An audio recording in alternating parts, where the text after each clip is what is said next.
raising the roof and a giant wreath in York Minster. These children from the Minster school use their magic powers to lift one of the largest Advent wreaths in the country. From flower arranging to placing the all-important candles around the wreath, the Christmas countdown has officially begun. We've got 4 Sundays in Advent, and for each of those Sundays we mark it by lighting a candle. So the first candle will be lit on Advent Sunday, which is this next Sunday, second on the 2nd, 3rd, 4th, and then the final candle is 5 candles on the wreath. The final one will be Christmas Day. So the children, we've had a hive of activity this morning.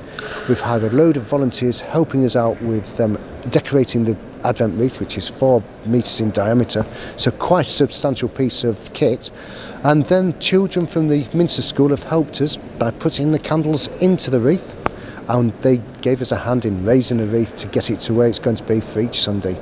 It lies right at the heart. It's underneath the central tower, so that's right in the middle of the Minster. It's right at the heart of it, and it can be seen certainly from the nave and the 2 transepts. There it is, at the heart of the Minster, shining that light from within the heart. The wreath, being a circle, is eternity, and it shows the eternity of God's love.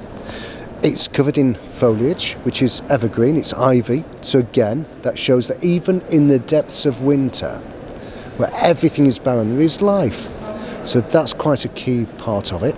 And then the four candles around the circumference, the first candle we light reminds us of the patriarchs, so they're the people at the very beginning of the Bible, people like Abraham and Isaac. Then the second candle is for the prophets. The third candle is for John the Baptist, and that happens to be a pink candle because by the time we get to the 3rd Sunday of Advent, we're actually quite close to Christmas. We're over halfway through Advent, and we're also very close to the shortest day of the year, so we can actually take hope from the fact that this light is actually, the light is coming into the world. The days are going to get longer.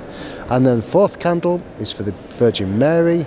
And the 5th candle, the final candle we light in the middle, will be lit on Christmas Day for Jesus.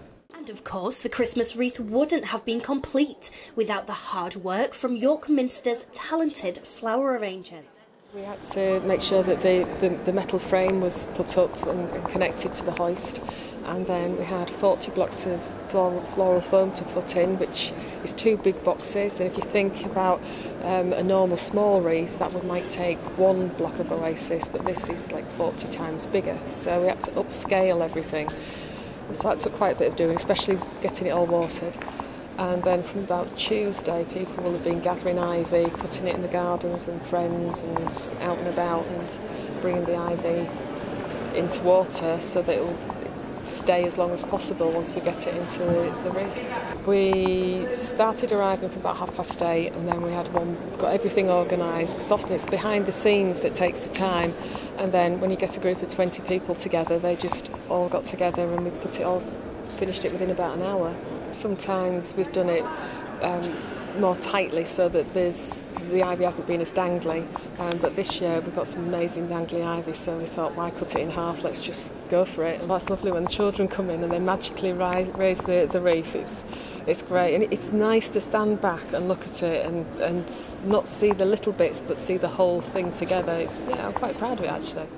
The raising of the Advent wreath marks the start of a special time at the cathedral, and with a range of seasonal services, concerts and activities taking place throughout December, the Minster will certainly be at the heart of Christmas in the city.